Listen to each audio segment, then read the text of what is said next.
বাংলাদেশের সর্বশেষ গুরুত্বপূর্ণ আপডেট সংবাদে আপনাকে স্বাগত। শুরুতেই সংবাদ শিরোনাম, পরে বিস্তারিত।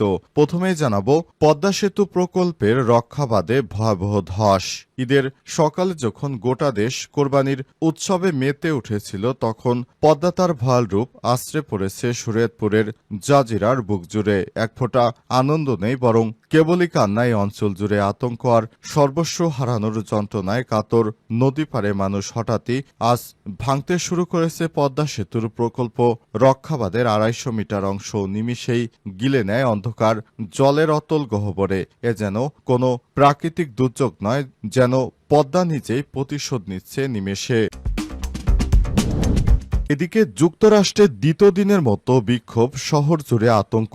যুক্তরাষ্ট্রের লস অ্যাঞ্জেলেসে দ্বিতীয় দিনের মধ্যে অভিবাসীদের বিরুদ্ধে ক্র্যাকডাউন অব্যাহত রয়েছে। অভিযানের বিরুদ্ধে একটি ফেডারেল ডিটেনশন সেন্টারে বিক্ষোভ করছে বিক্ষুব্ধরা। এ সময় তাদের উপর টিয়ার গ্যাস, স্টান গ্রেনেড নিক্ষেপ করেছে পুলিশ। আজ কাতার ভিত্তিক সংবাদ মাধ্যম আল জাজিরার এক প্রতিবেদনে বিষয়টি নিশ্চিত করা হয়েছে। জানাবো, ইসরায়েলের পারমাণবিক নথি হাতছাড়া হয়ে ইরানের দখলে। ইরানের গোয়েন্দা সংস্থা সম্প্রতি জানিয়েছে, তারা ইসরায়েলের পারমাণবিক অবকাঠামো সামরিক প্রকল্প সম্পর্কিত হাজার হাজার স্পর্শকাতর গোপন নথি সংগ্রহ করেছে। আজ দেশটির রাষ্ট্রীয় সংবাদ মাধ্যম ইন্নার প্রতিবেদনে বিষয়টি নিশ্চিত করা হয়েছে। তুর্কি সংবাদ সংস্থা আনাদুলু তাদের প্রকাশিত এক প্রতিবেদন থেকেও তথ্যটি জানিয়েছে। এরপর জানাবো, বিশ্ব যখন চুপ, গাজার ঈদ তখন আর্তনাদে ভরা। ঈদুল আজহার আনন্দ, ত্যাগ আর সহানুভূতির বার্তাকেই বহন করে। যেখানে পশু কোরবানির মাধ্যমে মানুষ সৃষ্টিকর্তার প্রতি আনুগত্য প্রকাশ করে দরিদ্র মুখে হাসি ফোটায়, কিন্তু নিরীহ ফিলিস্তিনিদের উপর এই কোরবানির সময় বর্বর হামলা চালিয়ে যাচ্ছে দখলদার ইসরায়েলি বাহিনী। এবারে জানাবো, মাস্কের স্টারলিংক নিয়ে হোয়াইট হাউস থেকে এলো ভয়ঙ্কর তথ্য।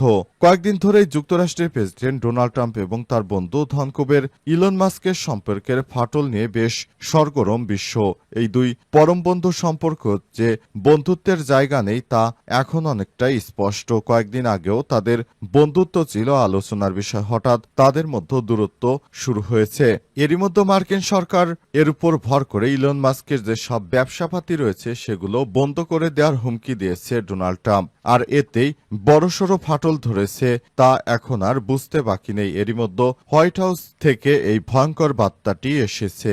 সেটি হচ্ছে, হোয়াইট হাউস জানিয়েছে ইলন মাস্কের স্টারলিংকে নিরাপত্তা ঝুঁকি রয়েছে। এর ফলে ধসে পড়তে পারে ইলন মাস্কের স্টারলিংকের শেয়ার বাজার। প্রিয় দর্শক, এতক্ষণ শুনছিলেন সংবাদ শিরোনাম, এবারে বিস্তারিত।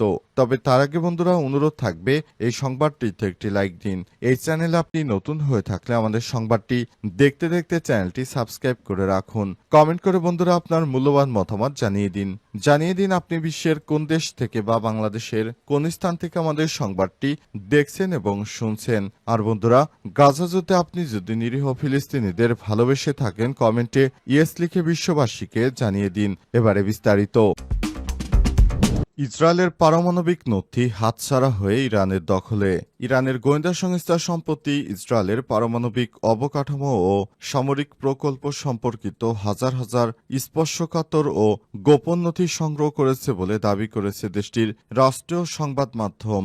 আজ তুর্কি সংবাদ মাধ্যম আনাদুলু তাদের প্রকাশিত এক প্রতিবেদনে তথ্য নিশ্চিত করে। এছাড়াও তেহরান ভিত্তিক সংবাদ সংস্থা তাসনিম নিউজের প্রতিবেদনে বলা হয়েছে, ইরানি গোয়েন্দারা একটি গোপন অভিযান চালিয়ে ইসরায়েলের পারমাণবিক স্থাপনাগুলোর উপর ভিত্তি করে তৈরি করা হাজার হাজার নথি, ছবি এবং ভিডিও জব্দ করেছে। এই নথিগুলো ইসরায়েল অধিকৃত অঞ্চল থেকে নিরাপদে ইরানে স্থানান্তর করা হয়েছে এবং বর্তমানে সেগুলো বিশ্লেষণাধীন অবস্থায় রয়েছে। হিজবুল্লাহর ঘনিষ্ঠ লেবানিজ সংবাদ মাধ্যম আল মায়দানও এ সংক্রান্ত খবর প্রকাশ করেছে। তাদের প্রতিবেদনে বলা হয়েছে, ইরানি গোয়েন্দারা ইসরায়েলের পারমাণবিক প্রকল্প ও সামরিক স্থাপনাগুলো সম্পর্কে বিপুল পরিমাণ গোপন নথি সংগ্রহ করেছে।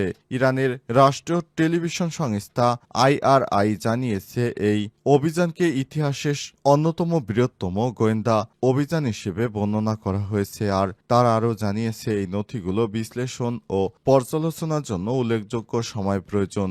এই ঘটনার ফলে মধ্যপ্রাচ্যের ভূ রাজনীতিতে নতুন করে উত্তেজনা সৃষ্টি হতে পারে। বিশ্লেষকরা মনে করছে, ইরান ও ইসরায়েলের মধ্যে চলমান উত্তেজনার প্রেক্ষাপটে এই তথ্য ফাঁসের ঘটনা আন্তর্জাতিক মহলে ব্যাপক আলোড়ন সৃষ্টি করেছে। উল্লেখ্য, ইসরায়েল এখনও এই বিষয়ে আনুষ্ঠানিকভাবে কোনো প্রতিক্রিয়া প্রকাশ করেনি। পদ্মা সেতু প্রকল্পের রক্ষাবাদে ভয়াবহ ধস। ঈদের সকালে যখন গোটা দেশ কোরবানির উৎসবে মেতে উঠেছিল, তখন পদ্মা তার ভয়াল রূপ আশ্রে পড়েছে শরীয়তপুরের জাজিরার বুক জুড়ে। এক ফোঁটা আনন্দ নেই, বরং কেবলই কান্নায় অঞ্চল জুড়ে আতঙ্ক আর সর্বস্ব হারানোর যন্ত্রণায় কাতর নদী পারে মানুষ। হঠাৎই আজ ভাঙতে শুরু করেছে পদ্মা সেতুর প্রকল্প রক্ষাবাদের ২৫০ মিটার অংশ। নিমিষেই গিলে নেয় অন্ধকার জলের অতল গহ্বরে। এ যেন কোনো প্রাকৃতিক দুর্যোগ নয়, যেন পদ্মা নিজেই প্রতিশোধ নিচ্ছে নিমেষে। স্থানীয় এবং পানি উন্নয়ন বোর্ড এর সূত্র থেকে জানা গেছে, ২০১০-১১ অর্থ বছরে পদ্মা সেতু প্রকল্পের আওতায় মাঝিঘাট থেকে পূর্ব নাওডোবা পর্যন্ত নির্মিত হয় ২ কিলোমিটার দীর্ঘ রক্ষাবাঁধ। বাংলাদেশের সেতু কর্তৃপক্ষ এই প্রকল্পের ব্যয় ১১০ কোটি টাকা, কিন্তু বছর না ঘুরতে সেখানে ধস নামতে শুরু করেছে। গত নভেম্বরেই নাওডোবা এলাকায় ১০০ মিটার বাঁধ ধসে পড়ে, যার পুনর্নির্মাণে পানি উন্নয়ন বোর্ড ব্যয় করে আরও ২,৮৭,০০,০০০ টাকা। এবার সেই সংস্কার করা এলাকা সহ আরও একটি স্থান একদিনেই ধসে নদীর পানির মধ্যে মিশে যায়। পানি উন্নয়ন বোর্ড জানিয়েছে, পদ্মা সেতুর পূর্ব পাশের নদীর গভীরতা বাড়ায় পুরো বাঁধ এখন চরম ঝুঁকির মধ্যে পড়েছে। মাঝিরঘাট বাজারে প্রায় ২০০ দোকান সবই এখন ভাঙনের মুখে পড়েছে। ব্যবসায়ী আব্দুল কাদের মিয়া বলেছেন, দোকানে ২ দিন আগেও নতুন মাল এনেছি, ঈদের বিক্রির জন্য এখন সবকিছু শেষ। দোকানটা নদীর গভীরে চলে গেলে কি করব? আমাদের ঈদ নেই, ঈদ আমাদের শেষ। ঈদ করতে গিয়ে আমাদের সবকিছু ধ্বংস। বিশ্ব যখন চুপ, গাজার ঈদ তখন আর্তনাদে ভরা। ঈদুল আজহার আনন্দ, ত্যাগ আর সহানুভূতির বার্তাকেই বহন করে, যেখানে পশু কোরবানির মধ্য দিয়ে মানুষ সৃষ্টিকর্তার প্রতি আনুগত্য প্রকাশ করে দারিদ্র্যের মুখে হাসি ফোটায়। কিন্তু এবছর ফিলিস্তিনের অবরুদ্ধ গাজা উপত্যকার ঈদ যেন ধর্মীয় সৌন্দর্যের নির্মম ব্যতিক্রম একটি ধারণা। কারণ এখানে পশু নয়, কোরবানি হচ্ছে মানুষ। নিরপরাধ শিশু, নারী ও শিশু। গাজার অলিগলিতে এখন রক্তের স্রোত, কান্নার প্রতিধ্বনি, ধ্বংসস্তূপ আর ব্যথার চিৎকার। যেসব শিশুরা নতুন জামা পরে ঈদগাহে যাওয়ার স্বপ্ন দেখছিলেন, তারা আর কেউ হাসপাতালের বারান্দায়, কেউ বা ধ্বংসস্তূপের নিচে নিথর দেহ।